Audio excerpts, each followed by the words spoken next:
Hasan Minhaj is telling his side of the story after he was criticized for embellishing stories about things he'd experienced in real life for his comedy sets. The New Yorker wrote about the situation in a profile, and the coverage that followed from other outlets often implied Minhaj was lying about very serious topics to gain popularity.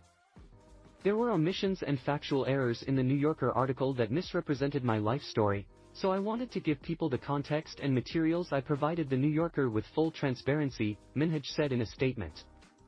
The comedian explained his side of the story in a 20-minute video addressing why the controversial profile upset him. With everything that's happening in the world, I'm aware even talking about this now feels so trivial, he said. But being accused of faking racism is not trivial. It's very serious, and it demands an explanation. To everyone who read that article, I want to answer the biggest question that's probably on your mind. Is Hasan Minhaj secretly a psycho? He continued. Underneath all that pomp, is Hasan Minhaj just a con artist who uses fake racism and Islamophobia to advance his career? Because after reading that article, I would also think that.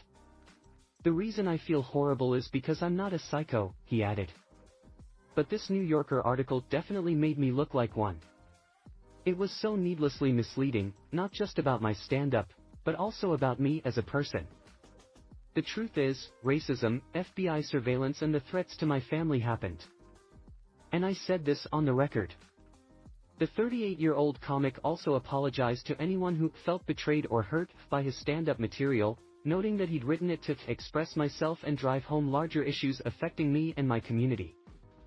Near the end of the video, Minhaj repeated that the person portrayed in the New Yorker's profile was a proper Fangi psycho, but he hoped that after listening to what he had to say, others may believe that the real him is not.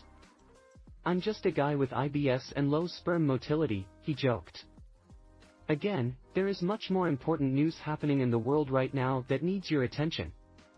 So I appreciate you watching, I take the note, and I hope to see you at the next show. The New Yorker later responded with a statement which claimed they stood by their story. Hasan Minhaj confirms in this video that he selectively presents information and embellishes to make a point, exactly what we reported, a spokesperson said. Our piece, which includes Minhaj's perspective at length, was carefully reported and fact-checked. It is based on interviews with more than 20 people, including former Patriot Act and Daily Show staffers, members of Minhaj's security team, and people who have been the subject of his stand-up work, including the former FBI informant Brother Eric and the woman at the center of his prom rejection story. The Hollywood Reporter shared Minhaj's statement and video.